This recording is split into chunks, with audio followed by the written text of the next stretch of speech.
diurut geus beres Sayyidina Umar na ngobrol bae eta jeung salakina ngobrol jeung salakina ngobrol teh nanyakeun kaayaan kumaha kaayaan pemimpin urang mah alhamdulillah jak nya datangan ieu bae bejana bejana sok babantu tapi jaka di macan orang aya teh bagun tanyana dijada segala sok manggulan sok naon jaka di mah tuh jaki kieu bae ngan bejati batur oh kitu nya ceuk Umar mohon tapi ai bejati batur aya bejana mah cenah adil mah beneran ngan berenang atuh ngaran-ngaran jelema ieu moal sumarambah lah oh nya ceuk Sayyidina Umar teh mohon henteu kebal tah anu pas bacakna teh nu pas ieu babantu kieu teh Amirul Mukminin cekna nu pas mah mun anu ngalahirkeun pamajikanana tah ngabantuan tah mun bener-bener adil mah nu pas mah eta teh ulain maneh kuduna Amirul Mukminin ngerahkeun kos kitu oh nya ceuk Sayyidina Umar teh bener heueuh nya kahayang mah ceuk Sayyidina Umar teh tuh kan hebat Sayyidina Umar mah ja coba lamun si eta yo sia geus kikieuan bae ngajere bebeng teh eta henteu sih dia Umar teh biasa wae masyaallah dari eta tawadu da puara biasa sih ngan geus begitu geus ngalahir Ummu Kulsum kan ngagero di lawak ya Amirul Mukminin alhamdulillah geus ngalahir salamet salakina Amirul Mukminin emang iya gitu jadi terus Sayyidina Umar kan ke jero langsung ngazanan Allahu Akbar Allah beres nyana kieu bae berarti ieu jakeuna ieu aing katipu ieu jakeuna teh masyaallah geus beres di bedong sagala rupa geus diazanan emang ieu saha Sayyidina Umar lain sasaha lah jakeuna urang belah ditu tadi Amirul Mukminin atuh duka tanyakeun bae tuh henteu haju henteu tanyakeun ka eta ka nu ngurusan neng aya neng saha abdi Ummu Kulsum aya eta Amirul Mukminin salaki kula Umar masyaallah langsung ditangkep bae ampura jangan ampura deh neng teu ngomong naon eta maksudna tawadu jasa tah nah eta pan sieu mah lain kitu nya mun geus datang encan naon ge kenal enggak sama saya hah harus kenal dulu takut macam-macam encan ge naon-naon geus kenal enggak maksud itu mah geus diomong-omong ge oh bejana mah mun cenah Amirul Mukminin teh adil segala sok bantuan sok mamanggul jatuh ngaranna ge jelema ieu teh sumarambah oh kitu nya Sayyidina Umar punya geus mau bantuan segala pan kali nah ieulah katawaduan Sayyidina Umar masyaallah zahiran wa batinan Sayyidina Umar begitu terang tak cak Sayyidina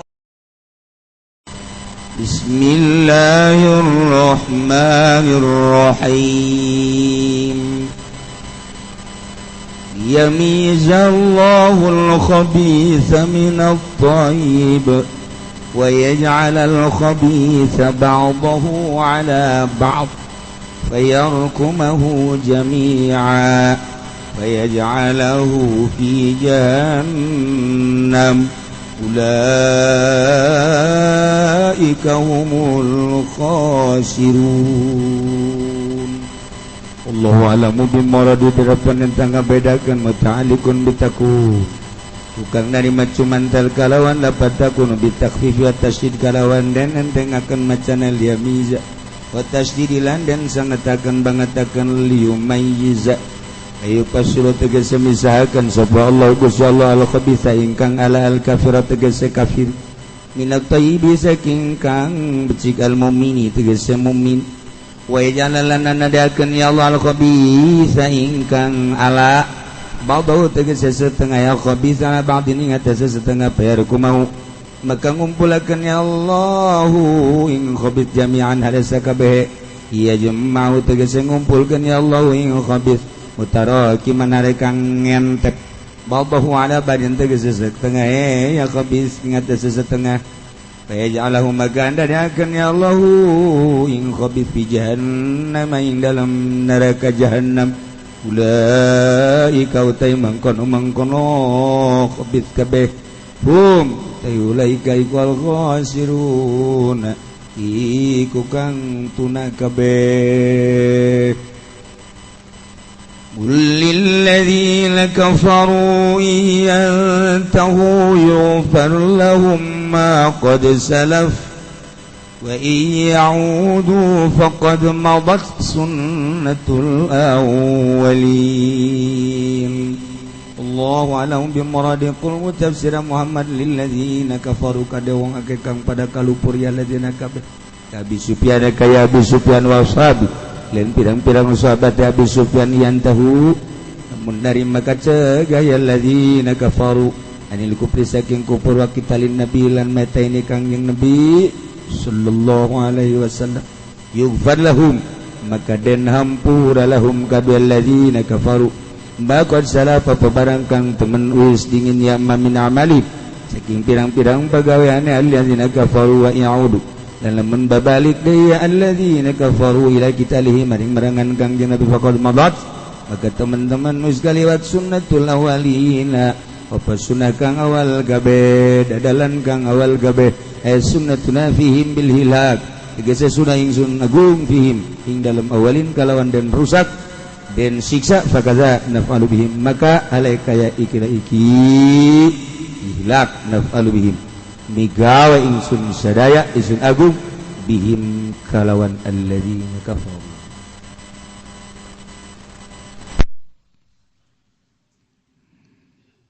nyaritakeun lanjutan tentang kafir-kafir Quraisy anu nyana bersikeras terus untuk menggalang dana dalam rangka melemahkan perjuangan Kangjeng Nabi sehingga nyana terus ngumpulkeun dana-dana lain saeutik dana untuk memutuskan jeung ngalumpuhkeun akhirna dana-dana tersebut dialirkeun ku dana ka tokoh-tokoh kufar Quraisy untuk liyasuddu an sabilillah akhirna dana terus dibagi-bagikeun ije supaya memberikan ketenangan jiwa para kafir Quraisy dua supaya berjuangna tegar dalam rangka memerangi Muhammad beserta prajurit-prajurit. Tetapi apa yang terjadi? Dana nu direkrut ku dana untuk menggalang terhadap prajurit-prajurit kufar Quraisy. Nihil sebab Kangjeng beserta para sahabat melalui keyakinan anu optimal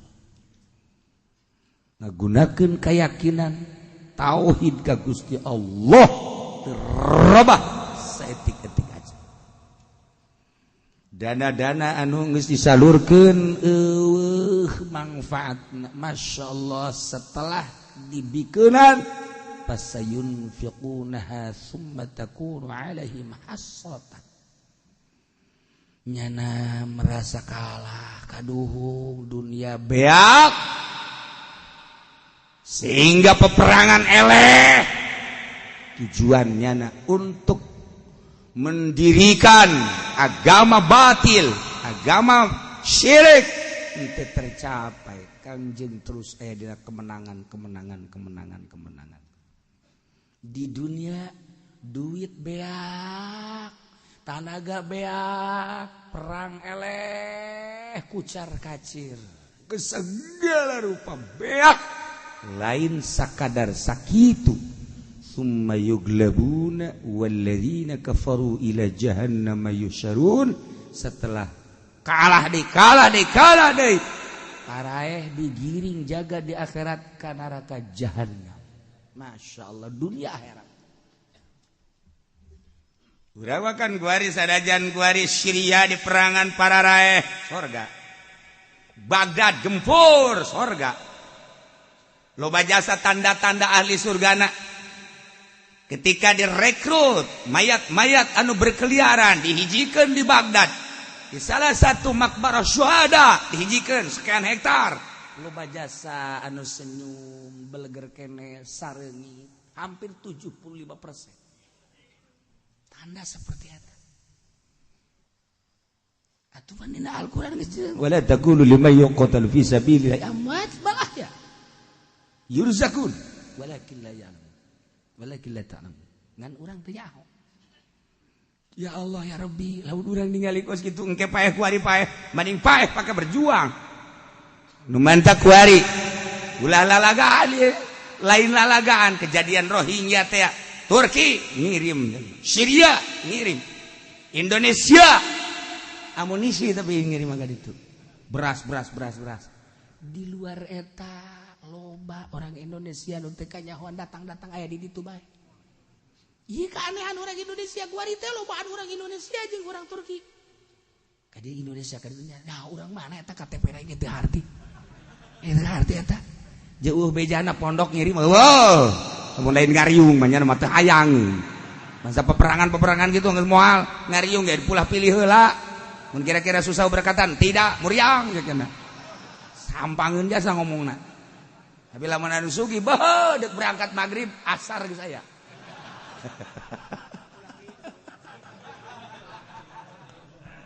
Eta. Tapi lamun perang, tetapi kan ternyata urang ningali boro-boro ayeuna keur kamari ieu di Palestina we di Israel, urang Indonesia mah loba jasa di Israel. Bahkan tentara Yahudi ge kaget lantaran ieu bemperare teh urang Indonesia. Aya nu kawin deui di ditu. Eta deui jelema batur perangnya kawin.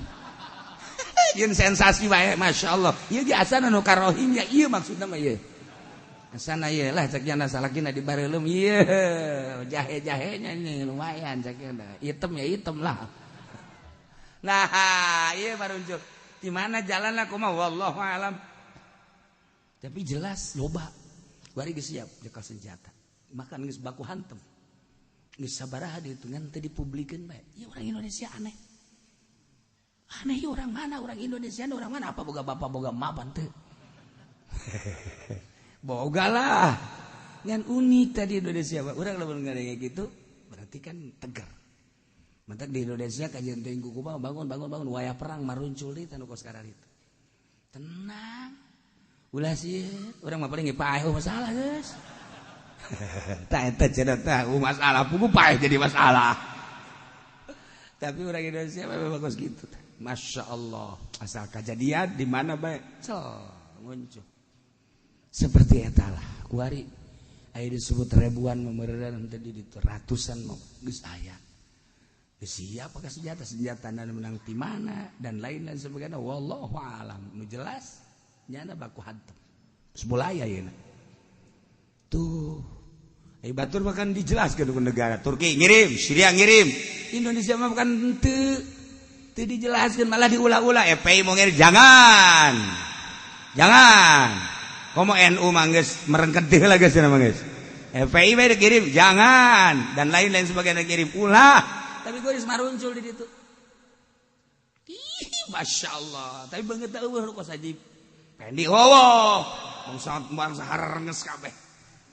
Sasalaman di dia ge mak kula dekat ditu dik jihad geus anggap paeh bae kula mah. Masya Allah. Ulah diharapkan balik deh kula mah jihad fisabilillah. Nah, lamun kuari loba di ditu atuh komo nu urang Indonesiana. Je, emang urang Indonesia ka abri sieun atuh henteu. Urang Indonesia ka polisi sieun atuh henteu. Ieu kakarak training doang tah di hareupeun Polda cegur. Eta kakarak alip-alipan mun cara ngaji mah. Alip-alipan eta mun cara ngaji mah kos itu. Di hareupeun Kodam cegur, alip-alipan doang. Nandakeun ayalah di aing ge. Sembarangan sia. Wah aing geus sabaraha polisi nu korban. Awas ya ngacaukeun. Ieu negara aing, lain negara dia. Ieu sembarangan dia. Kene-kene make balok. Aing mah teu kudu make balok, berat make balok mah. Awas dia ku ngaing. Ge, malah eta. Geus, asa berarti kerangkas betung ya. Je. Udah gak sieun bunuh diri. Nya mah bom bunuh diri. Ayo pakai tas sugan teh mah buku pelajaran. Orangnya nan remote tinggal ngejegurkeun doang. Tapi di Indonesia kan model kayak gitu orang sieun. Tapi ya lagi jatuh sembarangan. Di sembarangan lagi buka titik-titik tertentu. Awas sarua jeung aya polisi. Awas. Ieu Indonesia lain negara sia. Aing keturunan baheula. Bapa moyang aing memperjuangkeun negara. Aing teh sieun paeh tina kanyahoan ku publik bahwa aing bangsa Indonesia untuk memperjuangkan bangsa Indonesia jeung negarana. Ulah ngeunah-ngeunah sia, deteksi sia, tapi ternyata ngajegur aing di hareupeun Polda. Ngajegur aing di hareupeun Kodam. Ini belum seberapa, masih banyak anak buahku. Eta sarua jeung kitu kan tantanganna.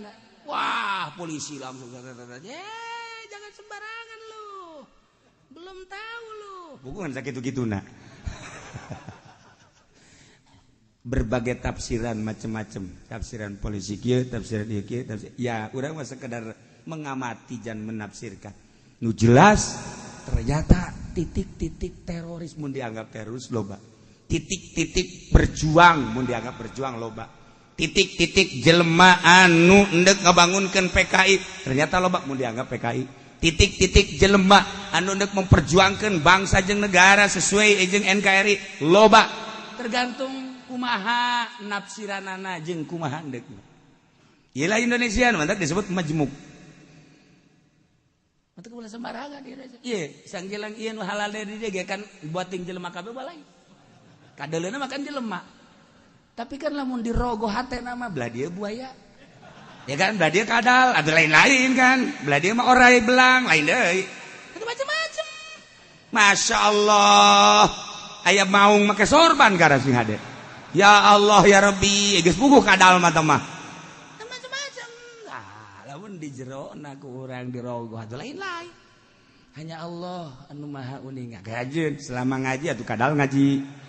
Ngaji mah buaya ngaji geus kajeun. Oh masalah geus sugan bae atuh nyana di para buaya nyana kiaina.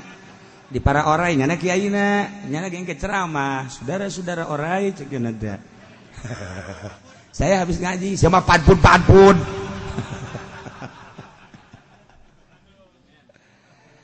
Nah, orang kafir teh kanyerian lantaran geus memperjuangkeun kakafiranana melalui penggalangan dana. Di samping eta nyana peperangan terus jeung Kangjeng Nabi ternyata eleh. Berarti harta banda beak nyawa lenyap. Di akhirat bakal digiring ka neraka jahanam. Maksudna liyamizallahul khabitha minat thayyib. Allah dek ngabedakeun nu bagus jeung anu goreng. Kafir-kafir jeung mukmin teh dek dibedakeun ku Gusti Allah. Wa yaj'alul khabitha ba'dahu 'ala ba'din ku Gusti Allah dek dijadikeun nu garoreng mah sebagianana jeung sebagianana deui dihijikeun fayarkumahu jami'an tegasna mah dihijikeun ku Gusti Allah mutarakiman ngente percis okos lauk anu diasin teh peda diasin ngentep tek tek tek tek maksudna diasupkeun ka neraka ngarombong geus dientep. Ya ja'alahu fi jahannam. Ya Allah, ya Rabb.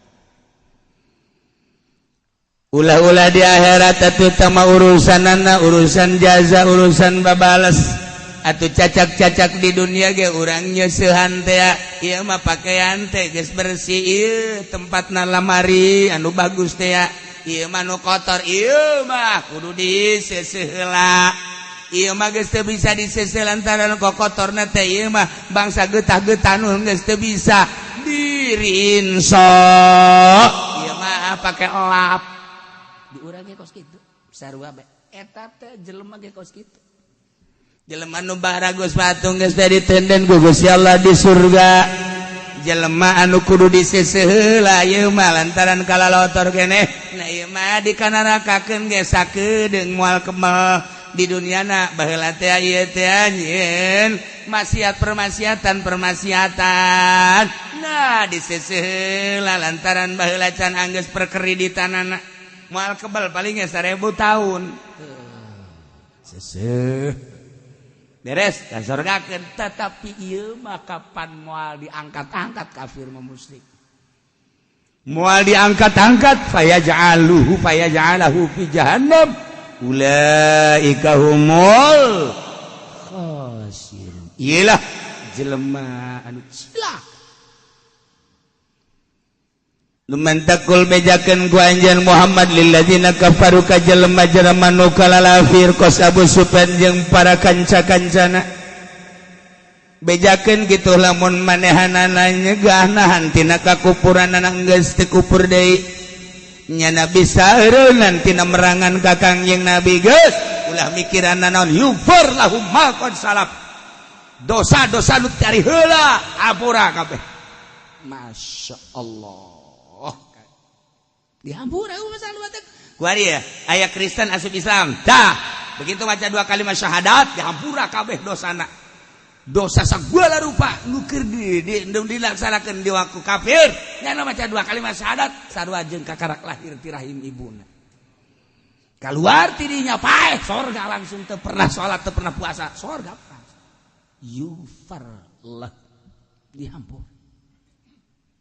Masya Allah. Ege zaman Sina Umar papan galak jasa Sina Umar mah. Aya ngaran jawara ngaranna Hurmuz. Di dijalah nyana nyeun gerakan-gerakan muakan. Aya nyaho kagagahan Umar. Di negara Hawaz nyana geus merekrut kekuatan militer. Rombongan Umar pokona ku urang selesaikeun. Amirul Mukminin tenar dengan Amirul Mukminina Umar paehan kurang kuari aing nu dihareup Hurmuz langsung ngayakeun peperangan set cek Sidina Umar asana perang ieu mah leutik cek aing mah cek Sidina Umar helanan lain masalahna naon sok bae heula ti heula teu kudu make kekuatan anu dasar cenah kula ngadaguan we di dieu masyaallah Hurmuz anu sakitu geus nganggap dahsyat jasa lantaran ieu ngarebu bala tentara teh Umar paling ratusan sekat Umarna kabeh beakeun kabeh geus moal aya Umar untuk selanjutnya tapi cek Sidina Umar teu naonan tuh cek emang perang mah gitu kos tinju maksudna main gitu main naon gitu ngaranna main gos-gosan tempas-tempasan tidak tapi cek Sidina Umar meureun geus katropo Sidina Umar kan zahiran wa batinan la ilaha illallah teh si Umar bawa masyaallah Sidina Umar mah katawaduan si Umar emang gura tawaduna Sidina Umar boga pamajikan ngaranna Ummu Kulsum cek Sidina Umar ka Ummu Kulsum neng aya naon geus jadi Amirul Mukminin ini di belah ditu aya jalema rek ngalahir sedengkeun nyana duaan bae jeung salakina ngalahir pertama kuari mah yuk urang bantuan yuk neng asup ke jero ngabidanan ngadukunan mun sarak ngomong urang mah kakak engke ngobrol jeung salakina mun atuh ayo eta ku akur deui jeung pamajikan ku akur coba mun urang ya neng itu urang bantuan peduli teuing naon nyana urang-urang jana gitu urang gitu dibantuan tah eta pamajikan urang mah geus kadenge bae tak ku jeli kos kitu tah geus kadenge bae tak ku jeli teh kos kitu tah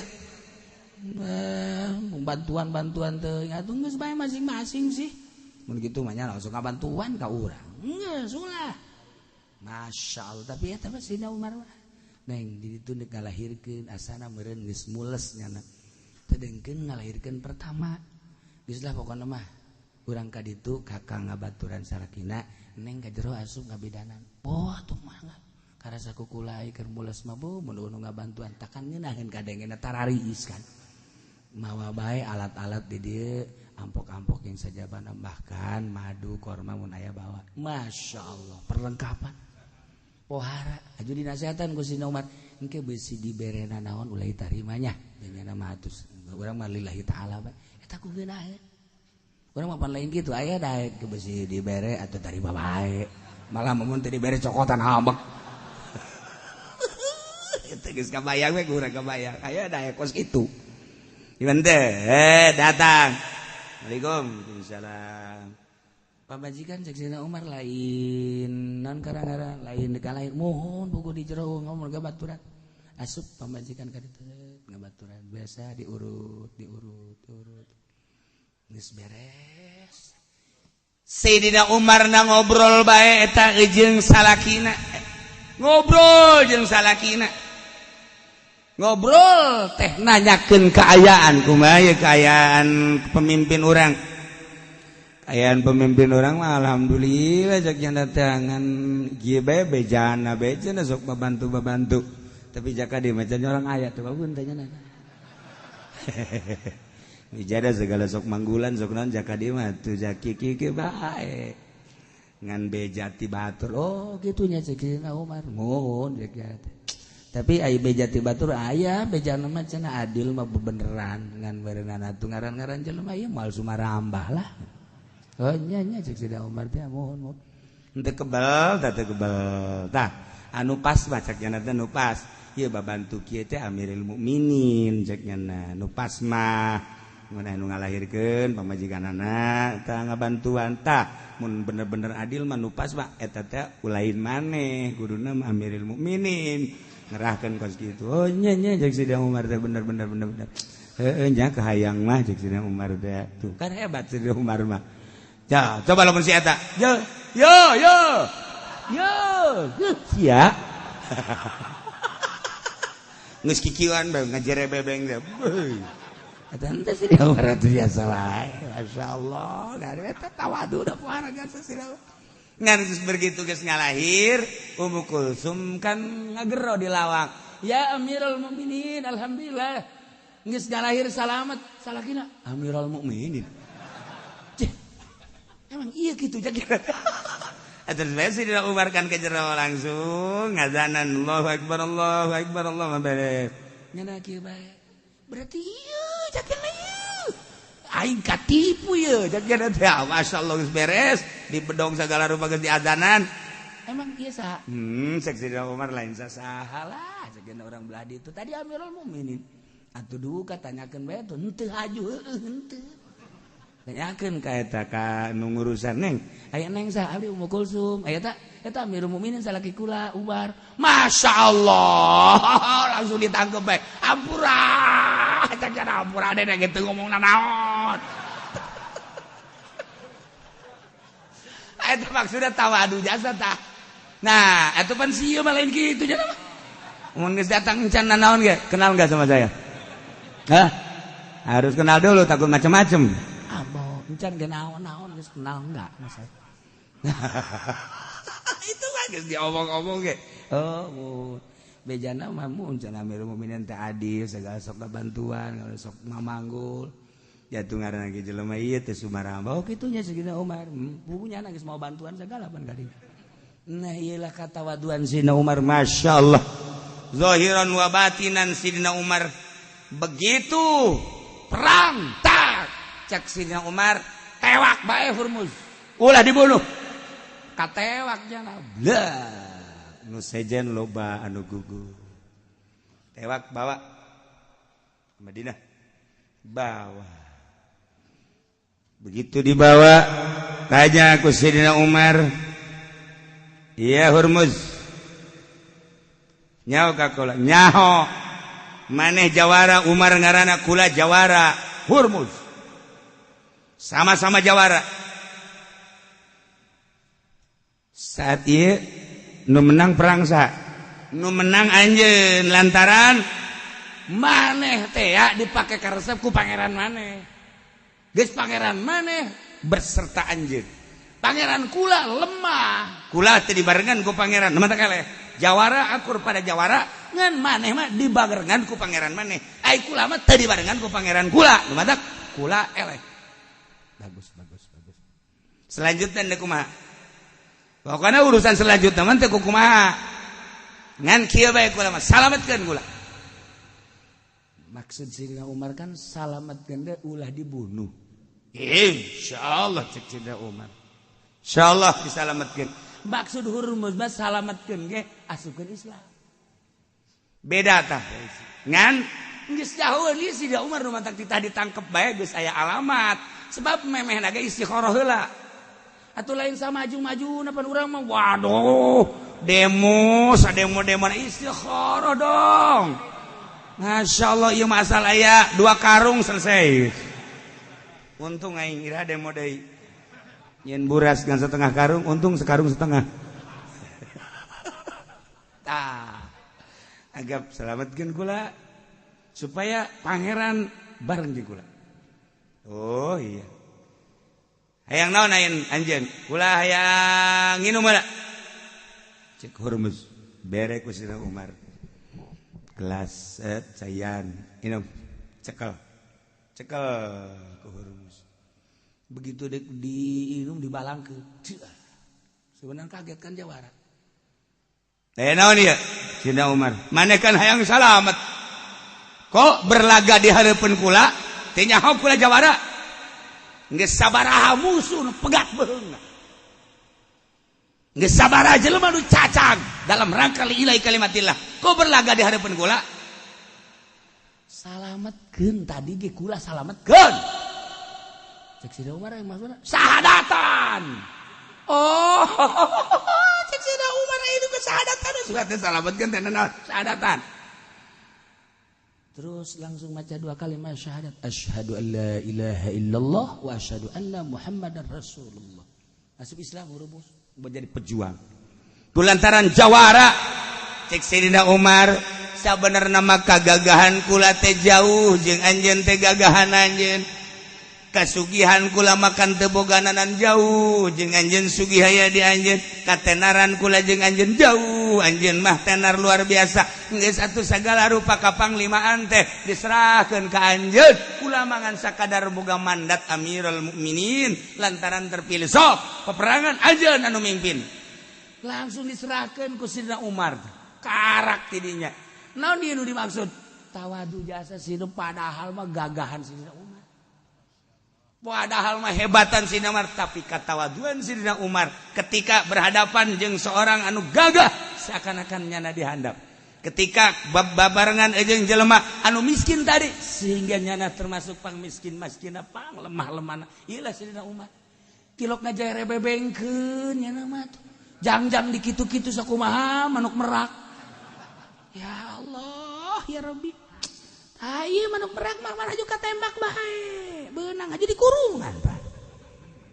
Ingat katuan Syekh Abdul Qadir sarua jeung bahasana sing Jalaluddin Rumi. Lamun urang kaleuweung loba manuk anu sasada, loba anu buluna bararagus. Eta manuk nu sasada jadi intipan jelema anu keur neangan manuk. Purukutut bagus, dileget. Hikukur bagus, dileget. Loh manuk berak, wow beo, iya mah bagus buluna, leget, dibawakan ka imah di kurungan. Manuk beo anu tatadina hibran, kuari mah di kurungan. Manuk purukutut tatadina di kubuh hibran di leuweung, kuari di kurungan. Kiai anu sok ngajar rebengkeun kabolehanana eta teh jadi mangsa bupati, jadi mangsa gubernur. Eta nyana beunang dileget di kurungan. Nah iya, asal geus ka kurungan bae ge atuh kan jadi tongtonan. Manuk beo bagus soteh di leuweung hibran. Pada jeung babaturanna kuari babeunang aja di kurungan nu nongtonna budak leutik. Walabtu. Assalamualaikum. Budak leutik ka manuk beo. Assalamualaikum. Walabtu. Cewek. Manuk beo sia. Kiai ge horegan anu geus di kurungan mah anu ngomena budak leutik. Tah, budak leutik. Kiai baheula asal geus ka kurungan ku Golkar anu ngomena budak leutik lantaran itu mangan sakadar ngurungan doang, yang kepentingannya anak. kurang parab belikan kurang cai ya bere sasadakeun cek jana teh bagus ayo nu nela budak leutik lagi geus beunang ku partai berarti tetap kiai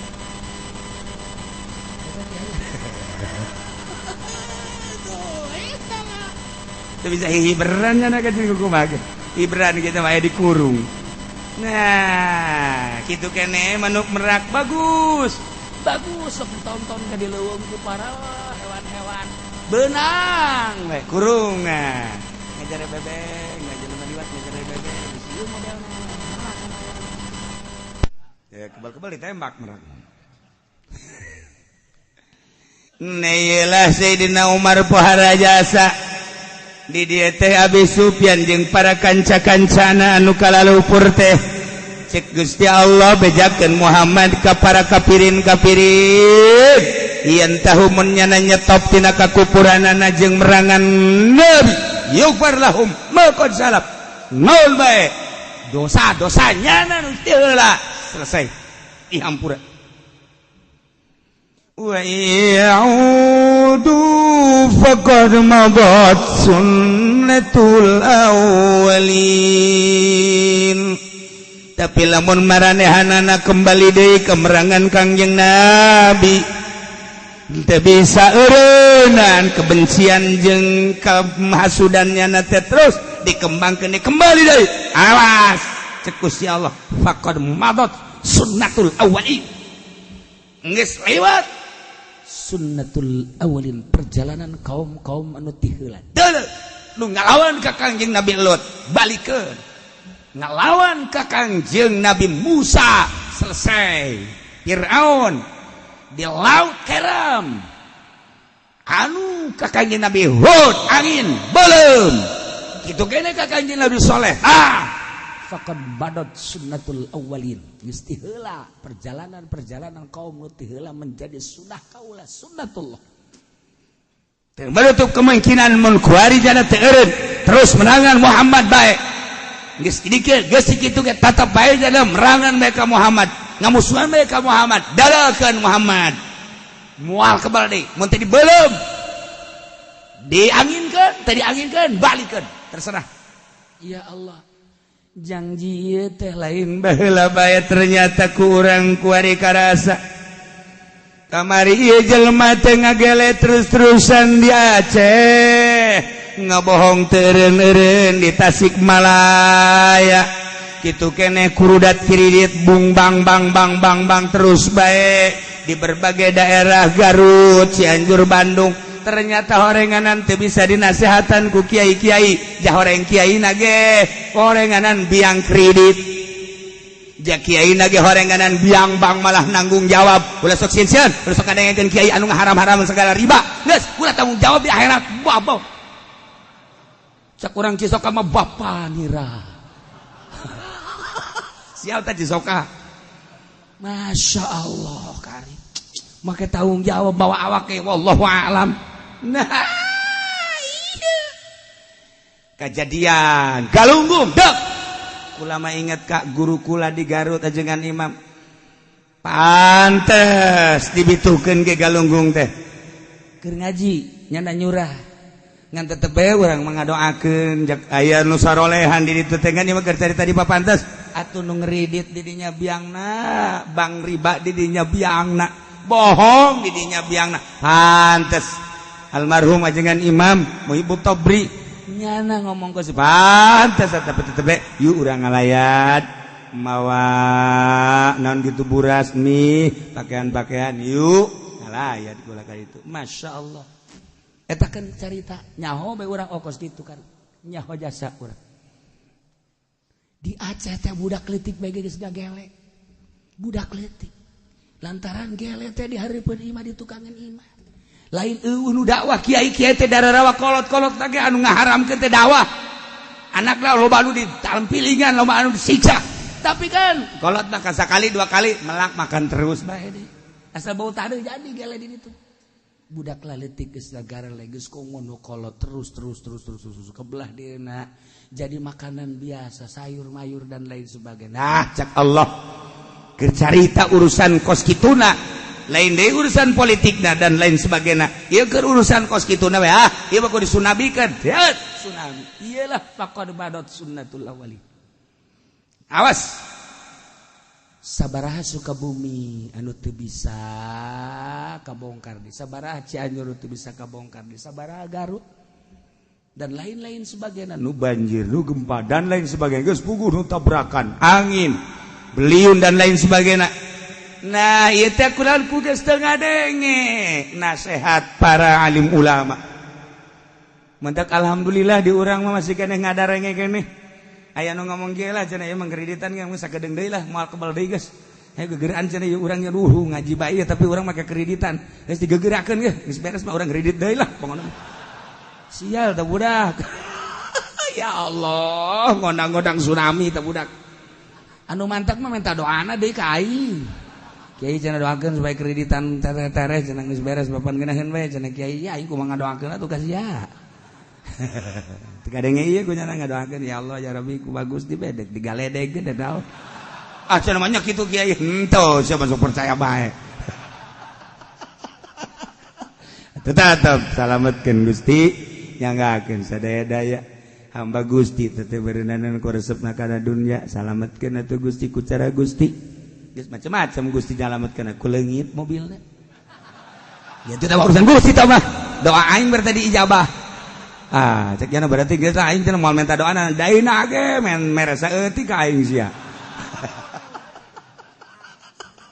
tuh pajar mah aing bae sabira jeruk asem nah macam-macam aya anu haju mogokan bae mobilna aya anu haju geus bae tarik deui kudu harideung teh kudu harideung teh sa kadang harideung ngaranna sa pan sia nyahoan jasa berarti kan si aing haneng lain sangahaneng-hanengna ngadengekeun ngomong sia ternyata batur sia horeng eta ya Allah awas kafir asup Islam selesai dosa-dosana urang kuari geger carita tobat selesai insyaallah dengan tobat mabok zina riba dan urang tobat atuh Allah mah Ghafurur Rahim penting daek tobat tetapi lamun balik deui ka kafiranana sehingga bencina makin menggembung-gembung merangan Kangjeng Nabi baheula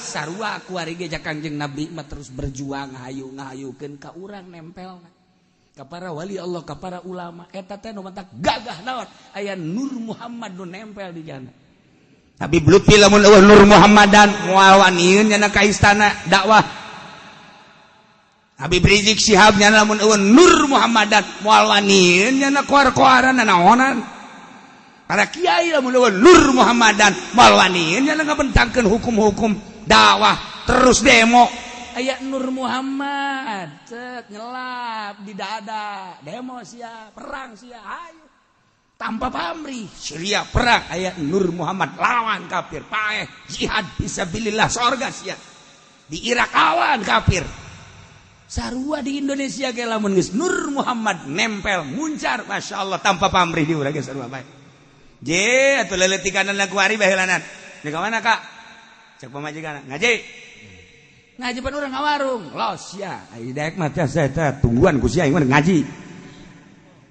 nah ieu teh ngaji pan ieu urang ngawarung makanya minggu mah pan rame kajeun los kauntungan anu jang sia aing mah ke baligan balanja bae tas ngaji aing balanja aing mah ngaji heulanan eta lamun lain ayat Nur Muhammadan moal daekeun teu karasa tah Nur Kangjeng Nabi Muhammad ngaji di ditu kan janji anjeun jahe sia ngaji tah sia mah buntutan bae raneng mah tamat teu murni aya nu murni mah teu lain biasa we ngaji malah pamajikanna ge Kak ngaji ya kula milu atuh di warung nutup lah urang dahar aya cek teh nutup aya nu nutup warung ngaji balik ngaji kan capek warung terbengkalai atuh geus kitu mukmin mah batur nyeun pabrik batur nyeun tol di manjana mah herarees hudang-hudang jam 5 candahar tapi kan indah baik neng urang dahar ayo baru lah tuh minggu orang pernah bayang guys lah tuh gitu-gitu kene orang maraca sholawat bae lah yuk wah harta pemajikan mah ngaju langsung diuk bae deui salakeun ge al jannatu wa na'imuha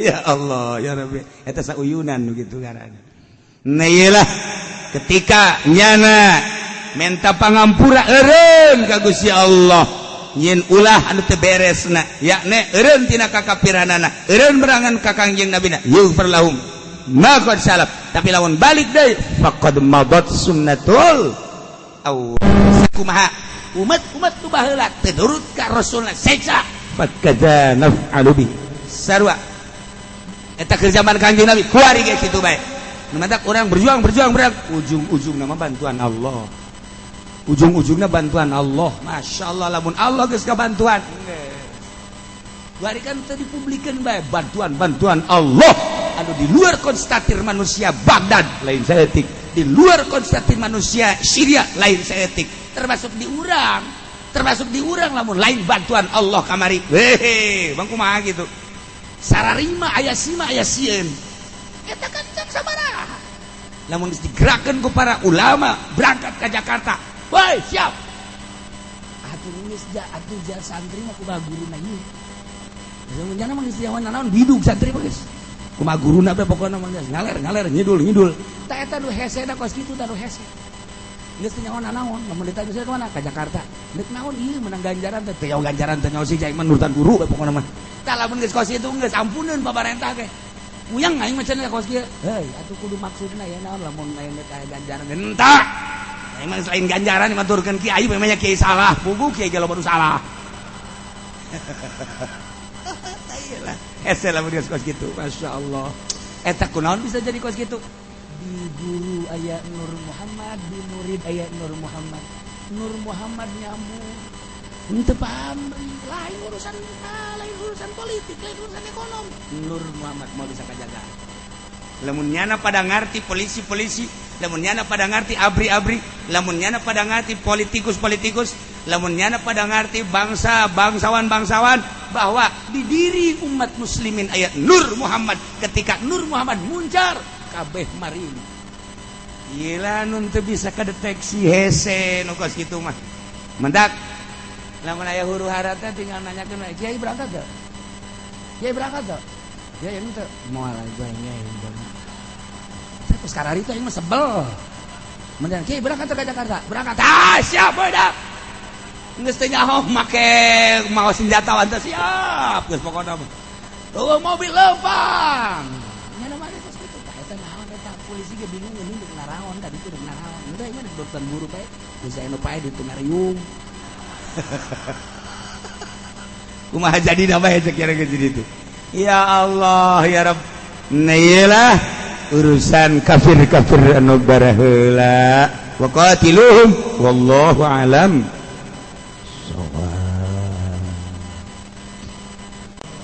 dan ngariwayatkan sapa Imam Bukhari an Auf bin Malik saking Auf kang butalanang ki Malik alego jabi Auf ing lafad ataitun nabiyan kaning suning Kangjeng Nabi sallallahu alaihi wasallam di Ghazwat Tabuk ing dalam perang Tabuk wa huwa Kangjeng Nabi fi qubati ad ikut tetap ing dalam cubluk saking kulit Pagwala maka ngucap ya Kangjeng Nabi udut sitan baina yadaysa milang sira ing naneming dalam mentera areping kiamat bauti suji mauting sun sumapati Baitul Muqaddas kari-kari den bongkar Baitul Muqaddas summa mautani kari-kari mautan yakhudhu fikum ka yasil gunam ngalap ya mautan dalam sira kabeh kayak kejepite atau kayak kedempete gonam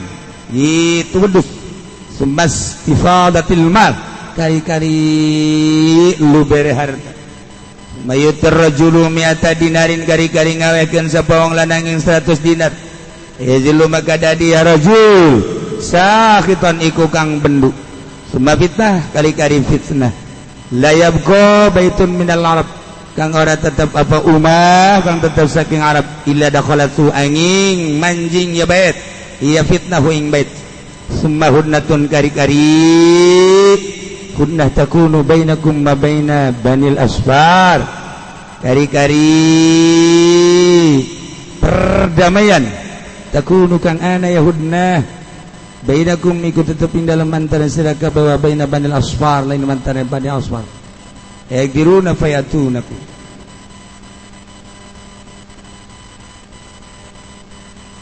Imam Bukhari ngariwayatkeun ti Auf bin Malik saur Imam Bukhari saur Auf kuring ngadatangan Kangjeng Nabi sallallahu alaihi wasallam ketika eta waktu perang Tabuk berada Kangjeng Nabi di cubluk ya tenda tina kulit sim kuring langsung lebet kadinya Kangjeng nyarios udud sitan baina yadaisa bilang ku anjeun genep di antara sebelum kiamat tanda-tanda kiamat di mana-mana geus aya nu genep tanda kiamat masyaallah coba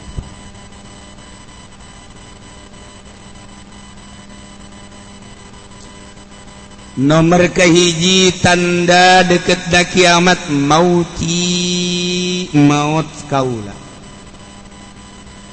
kaula tanda kiamat hiji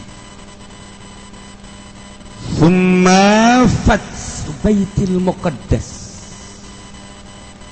nomor kedua dibongkar dimenangkeun baitul diperjuangkan terus ku berbagai Yahudi sehingga Muslim ke menang Yahudi kalah ke Yahudi menang Muslim kalah eta mah moal eureun-eureun sebab Yahudi anu lumpat ka Palestina eta Yahudi anu aya di Madinah anu harita nyana sakit hati malah eureun-eureun mah terus bae perang turun temurun sampai anak baranakan uncian urang sagede jelema turun ngadenge Palestina perang terus bae di baheula ngan engke dikuasai ku Yahudi dinyalah bakal dibuka lebar-lebar engke kunjungan sakumaha kunjungan urang ka Madinah kunjungan sakumaha kunjungan ke Mekah warige geus dibuka lebar-lebar Baitul Muqaddas Aqsa dua habis ayat ya Allah tilu semua mautan di ayat mautan ya khulufikum dua kematian kebahayaan anu bakal datang ka urang persis kos paehna embe kumaha paehna embe terlantar embe teh diurus embe engke digiring-giring embe geus dahareun engke neangan dahareun masyarakat lamun geus kos kitu ieu geus tanda kiamat wali teh urang teh bagaikan kambing bagaikan induk ayo urang teh digiring-giring di dieu eueuh parab digiring ka dieu aya embe nu di paraban bae teh ieu mah embe bagus paraban netang kalalin tuh ngan geus bisa diadukeun embe nu teh diurus aju ka ditu di ka gunung-gunung di dieu geus lahan embe lantaran dipake punyaran embe nyingkir lantaran embe di dinya teh geus lahan dipake ku jelema-jelema nah ieu embe sabisa-bisana nyatuan lantaran nu ngurus akhirna embe teh sabisa-bisana aya plastik di dahar aya segala rupa di dahar terbengkalai parae saware embe teh nu gubrus nu pincang nu kalaparan tah lamun geus model kos kitu manusia ieu geus tereh deukeut ka kiamat digiring-giring dengan cara dibelian tanah dan nyarar kurang ngisi kabelah geus geuraheun digiringkeun deui tadi diurus mah henteu dipertahan bae pajakna eta kos pajak ieu pajak itu pajak ieu pajak itu. Nu paling bahaya di pemerintahan ayeuna meningkatkan soal perpajakan. Paling bahaya di pemerintahan ayeuna perpajakan. Engke balik caritakeun cara-cara manehanana mendominasi perpajakan man bakal kerasa gitu. Segala rupa ke bakal dikenakeun. Bahkan geus jelas model kuari motor teh engke kabelituna imah kabelituna tanah dan lain sebagainya. Anu jahatna aya kemungkinan teu kabayar manehanana disokot. Mun bahaya mun imah disokot.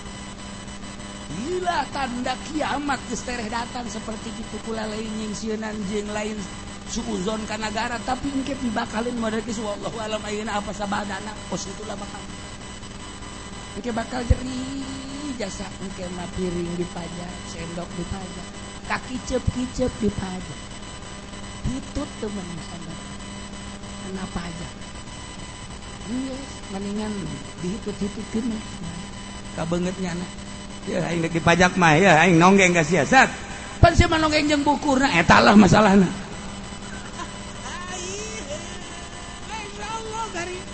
Nggak hampir-hampir berarti kunaon dia ieu teh aya ketimpangan yang kaya makin kaya yang miskin makin miskin kama qala Roma Irama iya bakal terjadi Masya Allah geus bahkan ieu teh persis ketidinya bakal sumastifadatil mal ambalaya harta loba jasa bakal ambalaya harta teh lain ngalagaan. Iya dijual jadi duit, dijual jadi duit, dijual jadi duit, dijual jadi duit sehingga engke hiji jelema mere kana 1000 dinar, nyana teh bendu lantaran naon atuh mere saeutik amat aing jadi aing aya. Nah, ieu bakal terjadi engke buyah mayengan ieu mah engke sabada Imam Mahdi. Buyah mayeh ieu mah engke sabada Imam Mahdi. Oh, subur parah. Ngan memehna engke ye summa fitnatun la yabqa baitun minal arab illa dakhalatu. Engke aya fitnah anu henteu aya hiji ibah ti urang Arab dan lain-lainna kecuali asup bari. Sing sulusup fitnah ka jero imah. Baheula mah hanya fitnah radio doang informasi teu kadeuleu jelemana fitnah. Belah dieuna informasi teh melalui televisi kadeuleu bentukna fitnah. Kuari mah make internet make segala rupa boh kuari mah fitnah eueuh nu teu asup imah mana nu eueuh HP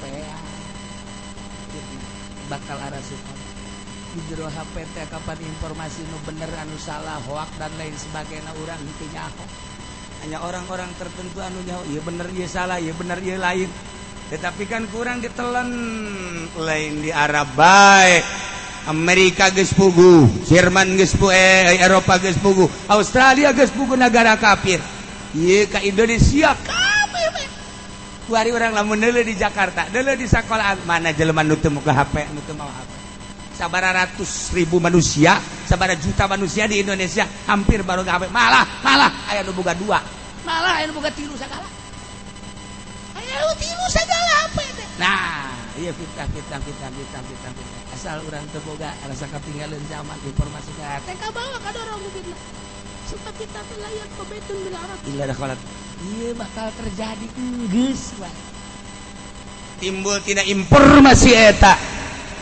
Jelema budak leutik kuari teh main game kemudian sageusna main kunyana dipraktekeun, didinya meraktekeun soal babalapan nyana naik motor naik sepeda sadaek-daek. Didinya nunyana kunyana dipraktekeun kunyana ditonton teh gegelutan nyana jeung babaturana kabelah ditura jadi geng-geng leuwih dahsyat didinya dibandingkeun jeung pendidikan di SD di SM didinya pendidikan leuwih dahsyat di SD sabaraha jam jarak sekolah teu asup ka hatena tapi di HP terus baik dibalik sekolah datang ke maghrib datang ke isuk baik pendidikan asup ke HP mulai nyana ngaekspresikeun pendidikan nyana nu meunang sorangan henteu kumaha aja kabehan geus ararasup apa maksud itu imah mana nu eueuh HP-an kantong mana nu aya HP-an geus sararia ge ka dieu mau HP Ayo sih aku mah. Cuma bintatun layak mubin. Iya, bisa terus kamehan di mengenai terek kiamat. Terek kiamat minimal kiamat sugro. Di HP dicele ku pamajikanana ternyata aya WA-an jeung awewe sejen mulai ribut kiamat sugro ngaranna. Kitu keneh awewe HP-na teu meunang dideulekeun ka salakina, diintip ku salakina dideuleup. Masyaallah, horenganan ada main dengan laki-laki lain. Tuh geus puguh anak ieu kiamat di imah tangga kiamat terus teu saeutik. Lain jelema leutik mah jelema gede anu pablesat imah tanggana gara-gara pabelesat rumah tangga gara-gara HP, pabelesat usaha gara-gara HP, pabelesat agama gara-gara HP.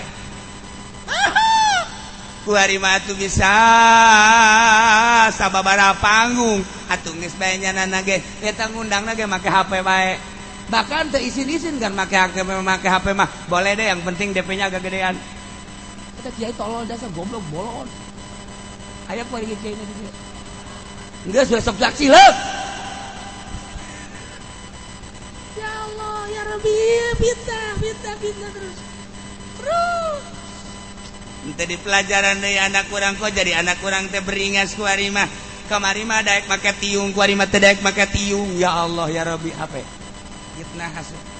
Informasi film barat, India dan lain sebagainya. Kobo ku ari di Indonesia mah tayangan-tayanganna ketika maghrib tayangan terus bae hendak melumpuhkan agama. Budak mah resep jasa kabawa ku kolot. Itu terus bae. Dia ku ayo coba ayo makin gak dia makin gak ngaji mah ngaji bae terus bae. Tapi pan ka masjid sakitu deket-deket teu nyahoeun ka masjid. Bahkan ditanya aya karpet anyar ge teu nyahoeun. Teu nyahoeun nya mah masyaallah sia teu ka masjid-masjidnya. Emang kuari tihang masjid geus sabaraha? Emang mah yes, si aman mantak ke. Padahal mah ditipu barang nyana ka masjid. Bang, opat-opat kene goblok sia. Maksudna aing saya ka masjid. Iya fitnah terus. Terus kun kukula mun kurang dicaritakeun tentang perpolitikan melalui HP jadi fitnah. Tentang perekonomian melalui HP jadi fitnah. Hoak di berbagai belahan pihak antara musuh jeung ieu teh jadi fitnah. Kiai dipitnah ku ieu geus babari jasa Gus Dur disandingkeun jeung awewe lamun teu hebat mah Ibu Nuriyahna kapan cing lantaran Ibu Nuriyahna hebat. Bagaimana Ibu itu Gus Dur kok main dengan bintang film? Ya alhamdulillah kalau masih laku mah deuk kumaha. Untung jago bae Ibu Nuriyahna. Nah, untung jago. Dakwari, ya Habib Rizik dipitnah sedemikian rupa dengan wanita. Teu percaya setik-etik acan kajen kumaha ge. Dia percaya saya tiga acan. Tetapi kan seperti etalah fitnah. Ndek ngejahatkeun jelema, ndek ngagorengkeun jelema dengan mudah. Itu kan ndek ngangkatkeun jelema dengan informasi hoak babari. Ieu teh fitnah Kangjeng Nabi geus ngomong kieu. Geus ngomong kieu 14 abad besiran summa fitnatun la yabqa baitun minal arab illa dakhalat. Khususnya di Arab, umumnya di sekitar dan lain-lain sebagainya. Tinggal kok bisa-bisa orang salametkeun diri